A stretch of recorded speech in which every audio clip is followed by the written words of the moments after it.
जनपद के सभी पत्रकार साथी हैं, वरिष्ठ साथी हैं और पत्रकार साथी को जीनियस माना भी जाता है और पत्रकार साथी जीनियस होते भी हैं।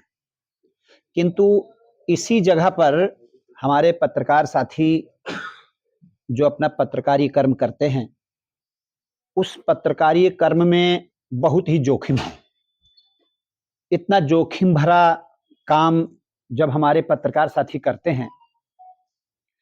तो उसमें तमाम प्रकार की समस्याएं आती रहती हैं और बहुत सी घटनाओं, दुर्घटनाओं से उन्हें दो चार होना पड़ता है, रूबरू होना पड़ता है। कई बार अपने जनपद में भी ऐसी समस्याएं आई हैं और पूरे प्रदेश का हाल तो आप सब जानते ही हैं कि किस किस तरीके से शासन, प्रशासन और समाज के दुर्जन व्यक्ति के बीच में रह करके हम लोग एक प्रकार की कह सकते हैं कि सत्य पत्रकारिता करना, सच बात को उजागर करना हम लोगों के लिए बहुत ही कठिन काम है। किंतु हम ऐसे पेशे में जुड़े हुए हैं, हमारा कर्तव्य है, हमारा जिम्मेदारी भी है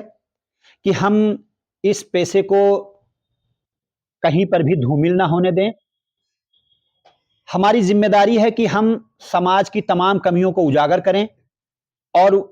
उनको उजागर करते समय कहीं ना कहीं किसी न किसी व्यक्ति के विपक्ष में बात चली जाती है, तो उन लोगों के माध्यम से तमाम प्रकार से हम लोगों को परेशानियां उठानी पड़ती हैं,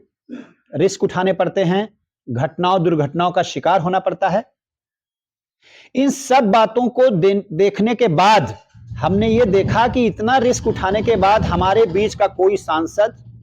कोई विधायक अपने संसद में, विधानसभा में हमारी समस्याओं को ना तो उभारता है, ना कोई सवाल पूछता है और ना ही हमारे विकास से संबंधित, हमारे पत्रकार साथियों के डेवलपमेंट से को लेकर के कोई चर्चा करता है। कोई क्वेश्चन नहीं है, कोई प्रश्नकाल नहीं है, कुछ भी नहीं है। चूंकि पत्रकार साथी विधानसभा और संसद की कार्यवाही को ज्यादा जानते हैं, वे समझ भी सकते हैं कि हम लोग जो इतना रिस्की काम करते हैं, पत्रकार साथी जो लोग इतना रिस्की काम करते हैं, उनके हित की कोई चर्चा संसद में और विधानसभाओं में नहीं होती। पत्रकार साथियों ने सोचा कि क्यों ना अपना एक संगठन हो, शक्ति हो, ताकत हो, जिसकी दम पर हम एक ऐसी व्यवस्था निर्मित करें जिससे कि हमारी भी कुशलता की बात करने वाला कोई हो। अपने all Indian press journalist association एपजा ने योजना बनाई कि हम सभी पत्रकार साथियों को संगठित करेंगे और उसके बाद संगठित करने के बाद हमने पत्रकार साथियों की कुशलता के लिए मीडिया निर्वाचन क्षेत्र का गठन करने की योजना बनाई और जनहित में,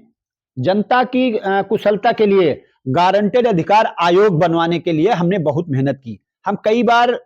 अपनी पूरी टीम के साथ, जिसमें लखीमपुर जनपद भी पूरी तरीके से सम्मिलित रहा है, 12, 14, 15, 18 दिन तक की रैलियां निकाल करके पूरे प्रदेश में हम जंतर मंतर पर अपने पूर्व प्रधानमंत्री मनमोहन सिंह जी को भी ज्ञापन दिए हैं अपनी जरूरतों से संबंधित। उसके बाद में 2 बार मोदी जी को भी दिए हैं, किंतु वही ढाक के 3 पात, कोई सुनवाई नहीं हुई। अब हम लोगों ने एक फाइनल निर्णय सोचा है कि किसी भी सूरत में हमारी समस्याओं को, पत्रकार साथियों की जरूरतों को संसद और विधानसभाओं में उठाया जाए। पत्रकार साथियों की कुशलता के लिए, उनके विकास के लिए, उनके पाल्यों के पढ़ने लिखने और उनकी सुरक्षा के लिए तमाम कदम उठाए जाएं जो संसद और विधानसभाओं में जाए बगैर नहीं हो सकते। इस रैली का यह मुख्य उद्देश्य है कि किसी भी सूरत पे हम समाज को, शासन को, प्रशासन को और तमाम पार्टियों को जो हमारी बातें संसद में, विधानसभाओं में नहीं रखती, उन सबको यह संदेश देना हम इस रैली का उद्देश्य है कि अगर आप अपने सपोर्ट से,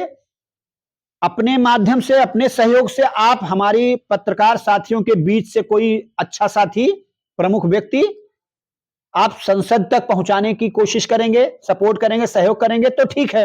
अन्यथा हम पत्रकार साथियों को एकजुट करके, एक साथ लेकर के और जनता के दरबार में पहुंच जाएंगे और पत्रकार साथियों की कुशलता के लिए, जनता की कुशलता के लिए हम लोकसभा में और विधानसभा में अपने प्रतिनिधि पहुंचाएंगे हर हालत में। इस 3 दिवसीय एक्शन रैली रथ यात्रा का उद्देश्य यही है कि हम संदेश दे सकें शासन प्रशासन को कि हम किसी भी सूरत में अपना प्रतिनिधि लोकसभा में पहुंचाने के लिए कृत संकल्पित हैं। हमारा प्रण है, हमारा संकल्प है, हर हालत में हम